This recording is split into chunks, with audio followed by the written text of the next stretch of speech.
Hey, here we go with another video lecture, and this one is about writing introductions.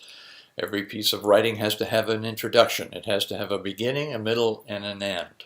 And in this particular little video lecture, PowerPoint presentation, I'm going to talk about the beginning. What goes into a good introduction, and why do we have to write a good introduction anyway? Why don't we just start writing, and when we reach the end of the page length that we've been assigned, for example, stop writing, and that should be sufficient for any assignment? Well, we all know that's not the case. And the true purpose of our introduction is seen right here in the title slide, and that is the task of an introduction is to engage the reader. Well, what does that mean? Okay, we'll look at our purpose and we'll bring up this idea of engaging the reader. The purpose of an introduction, or one purpose of an introduction, is to engage the reader. Readers usually start out reading something a bit skeptical. Why should I read this? I'll read the first paragraph and maybe I'll stop there. If it's not interesting to me, I really don't have time to spend writing just for the sake of the fact that it happens to be on a page here or on a computer screen.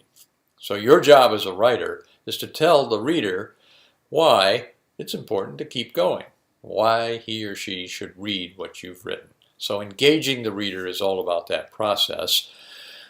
And another way of engaging the reader and a purpose of an introduction is to establish your purpose. Why are you writing? If there's no purpose involved, a reader isn't going to be very interested in continuing to read. And there's really no reason for you to write if you don't have some purpose in mind, some central idea that you want to convey or some argument you want to make. So in your introductory paragraph, you need to talk about the reason that you're writing this piece in the first place. Well, okay, you've got your introductory paragraph thought through a little bit. How long should that be?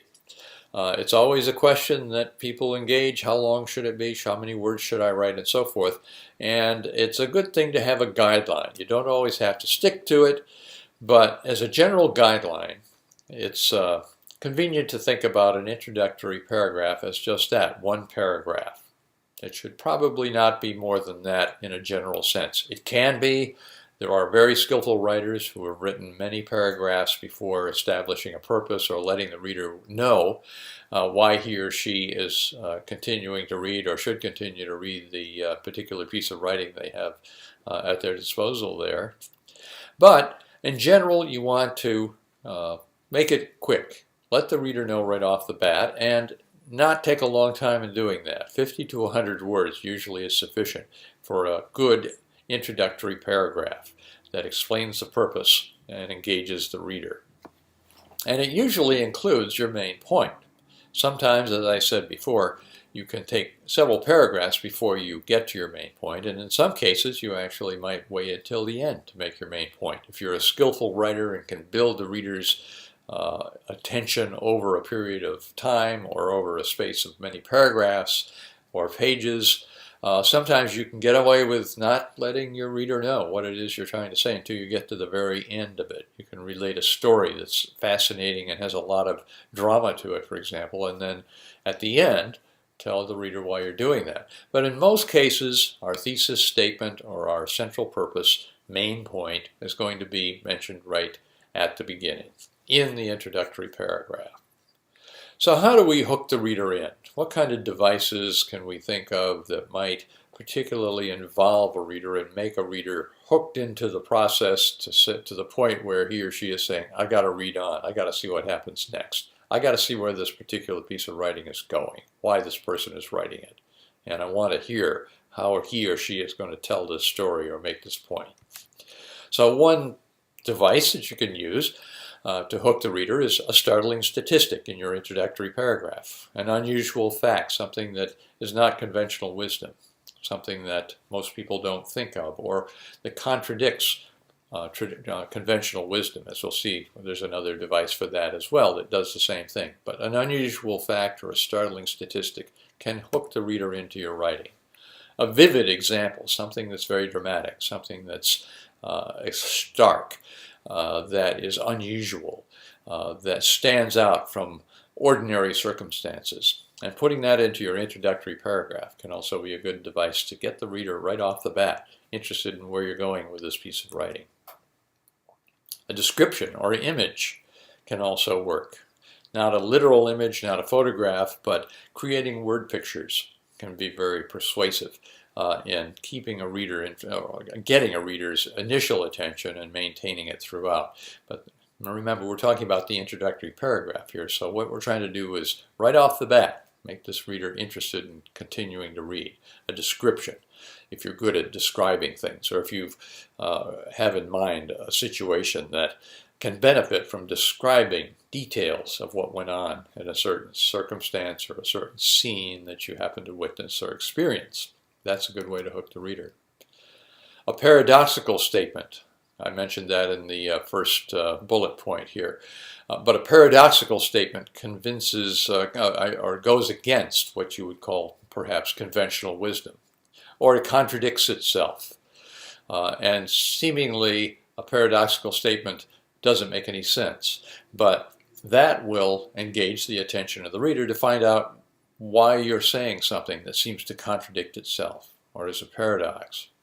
And by engaging the reader's curiosity about that, you encourage the reader to continue through the rest of the document. Here's some more tips about hooking the reader. A quotation or dialogue even. If you have a vivid quote, a very apt quote from someone that kind of capsulizes a thought that you want to kind of pick up on and convey and defend and talk about through the rest of your piece of writing, that's a good way to start. It's a good way to get the reader hooked into what you're going to say.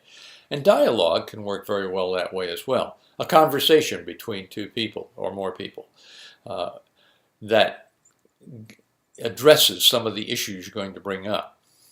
But it can't just be mundane dialogue. You have to think very carefully about why this particular conversation that you're going to relate, imaginary or real, is going to involve the reader in your essay or document and lead them to want to read the rest. A question can be a good way of hooking the reader. Pose a question right off the bat. And a reader will often want to find out what the answer to that question is and read on. An analogy or a comparison, a situation that parallels in some way the situation that you're about to engage in your writing. And if you do that in an interesting and detailed way, perhaps, the reader will be interested in trying to find out, well, what does that have to do with anything? And then when you provide the parallel to that analogy, it resolves that. But meanwhile, the reader has kind of established some interest. A story does the same thing. Tell me something interesting without necessarily initially divulging what the story has to do with anything. And then, after you've related a short anecdote, to pose your thesis statement or your central main idea, and meanwhile you have attracted the interest and hooked the reader into what you're trying to write.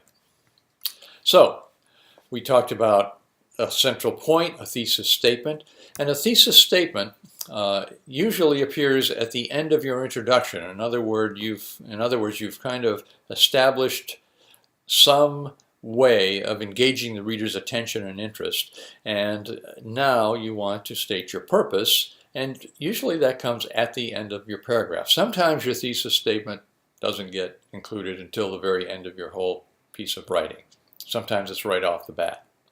But in most cases, it appears at the end of your introduction so that your rest of your document can be spent defending and supporting your thesis statement. And a thesis statement simply answers a question, or poses a question, or poses an answer to a question, I should say, that you have kind of set up as something you're going to address, or it gives the central point in your point of view on a debate. And from then on, your piece of writing is involved with supporting the validity of what you have said in your thesis statement. You use facts, you use examples, and so on. It can appear at the beginning, as I said. You can start right off with your thesis statement and then kind of move on from there, and sometimes that's a very good way of engaging the reader. But most often you want to do a little something before you actually land your thesis statement into your piece of writing. You don't always have a thesis statement. A thesis statement isn't really necessary in a personal narrative, for example, or informative writing. Generally, the purpose of those two things is to either tell a story about something that happened to someone, usually in a personal narrative. Obviously, it's the writer, him or herself.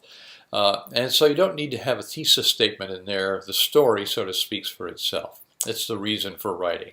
Same is true of informative writing, where you're just trying to provide information to your readers. So in those cases, you wouldn't have a thesis statement, but you would have the same kinds of obligations of an introductory paragraph to try to hook your reader and get them involved in what you're going to do in the rest of your piece of writing. So those are a few considerations as you think about your introductory paragraph. You don't just start writing, you try to think about ways that you can engage the reader and encourage your reader to continue reading what you've written.